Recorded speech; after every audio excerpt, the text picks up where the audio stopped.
Okay, so I started recording this, and then I realized I said something that might get me in trouble with my company, so I had to re-record.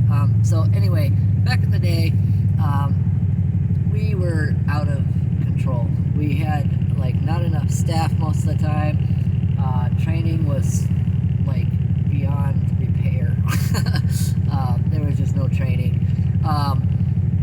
It's there, but it's inefficient. It's just not good.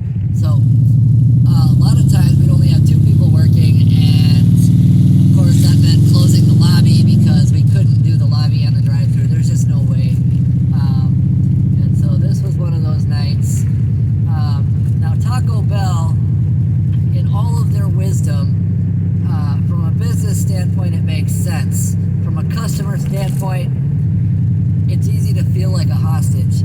They make their drive-thrus in such a way that you cannot get out of them, and I thought it was our store and a couple others. No, that's they're specifically designed to keep you from just pulling out a line.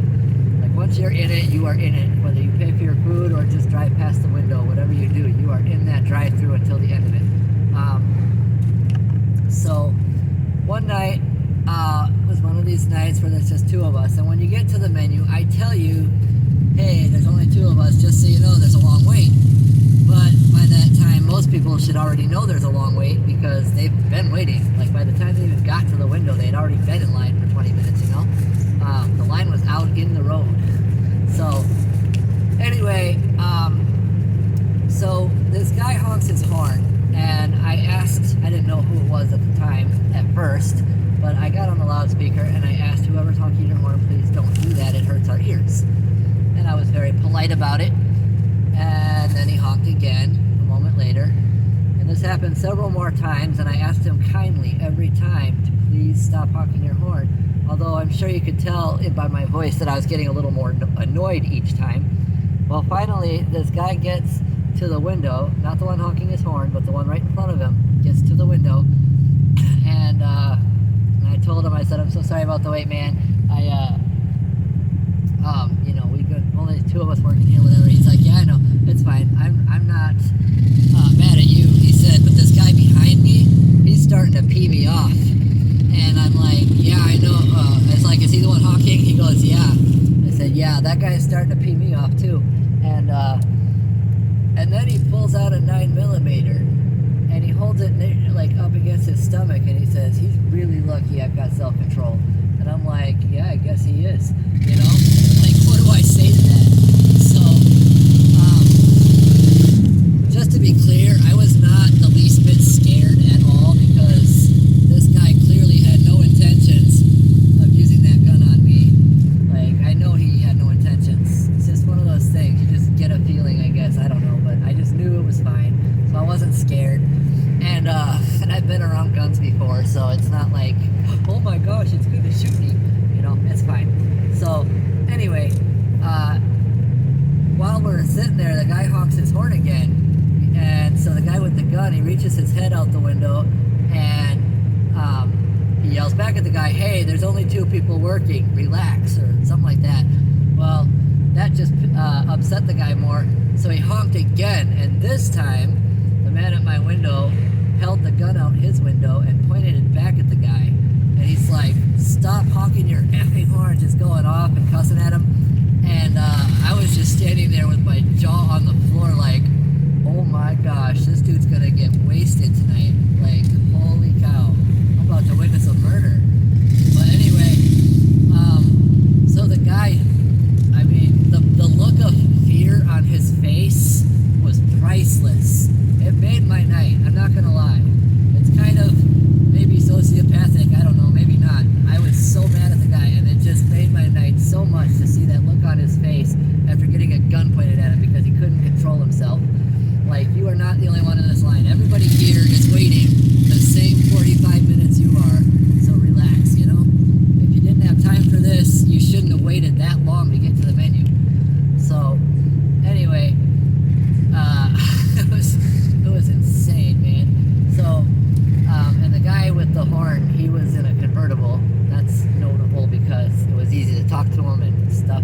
So, anyway, the guy puts his gun back into his vehicle, and we finish our thing. In fact, because of that, I said, dude, I told the guy, I'm like, you are awesome. I appreciate you. I'm giving you your food for free. And I put in the manager code and I gave him his food for free. I'm like, I appreciate you stepping up for us like that. That's cool. So, meals on the house. So, road closed ahead. Well, I was trying to take the scenic route, but I don't know if I can. We'll see how far down it's closed. Oh, I know where it's closed. It's closed right at the bridge, which means I'll have to take a left right at the bottom of this part. This is a steep hill too. Yeah, I forgot about that. Yeah, bridge is closed. Okay, so, oh dear. Hello. Oh, flat tire change.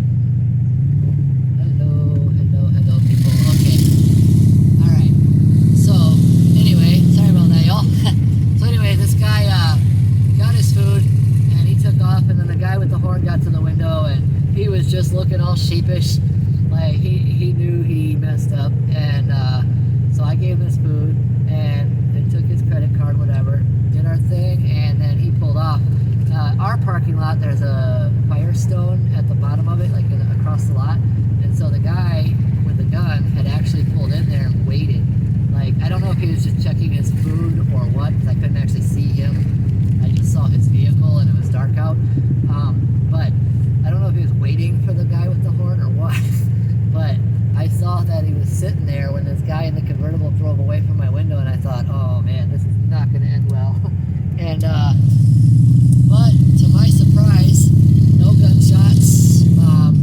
I think the guy had some words with them because I could see him like looking over talking. But yeah, I don't know. They had their words and then they parted ways, and I never heard anything about it the next day in the news. So I assume that's where it ended. But that was quite the intense situation. I mean, I was totally chill with the gun, but I was getting really worked up over that horn. That guy was starting to really upset me, and that was something. Anyway, that was one of those where the customer was amazing, and I love customers that don't have a problem stepping in and defending those of us on the other side that are not allowed to fight back.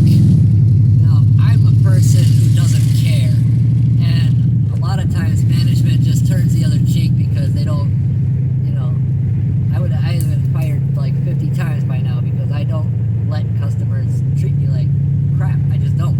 And, I mean, there are some things I'll let slide, obviously. I'm not a total monster, but, customers like that horn honker and the one in the last video, that old lady, like, customers like that, I will tell them off. I don't put up with that. That's absolutely rude.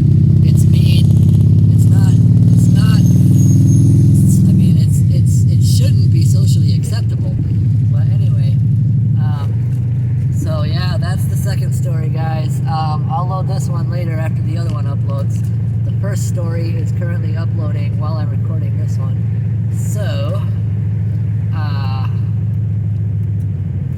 anywho, yeah, you guys all have a fantastic day. Remember to take care of your pets. They will take care of you. And please, oh my gosh, I cannot see around this FedEx truck, which really sucks because traffic is going too fast. So I guess I'm not gonna go. Son of a gun. Alright, there we go. Okay. And that's how you do that. You turn into the turn lane, the parking lane there. That way you can use your side mirror to see better. Or you can look over your shoulder like a normal person. My neck hurts really bad though, so I'm not gonna bother straining it if I don't have to. Anyway, yeah, please, for the love of whatever you love, please treat people with respect and kindness. Even if you don't like a person, you don't have to be mean to them. Just don't talk to them at all. In all honesty, I would rather a customer just not talk to me than talk to me like I'm lower than them. I absolutely would rather them just be silent. I can live with that. But yeah.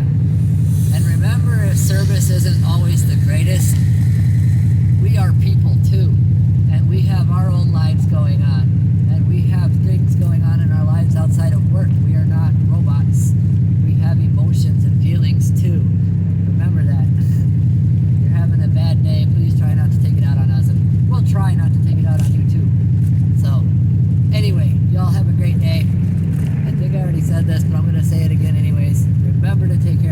This thing will take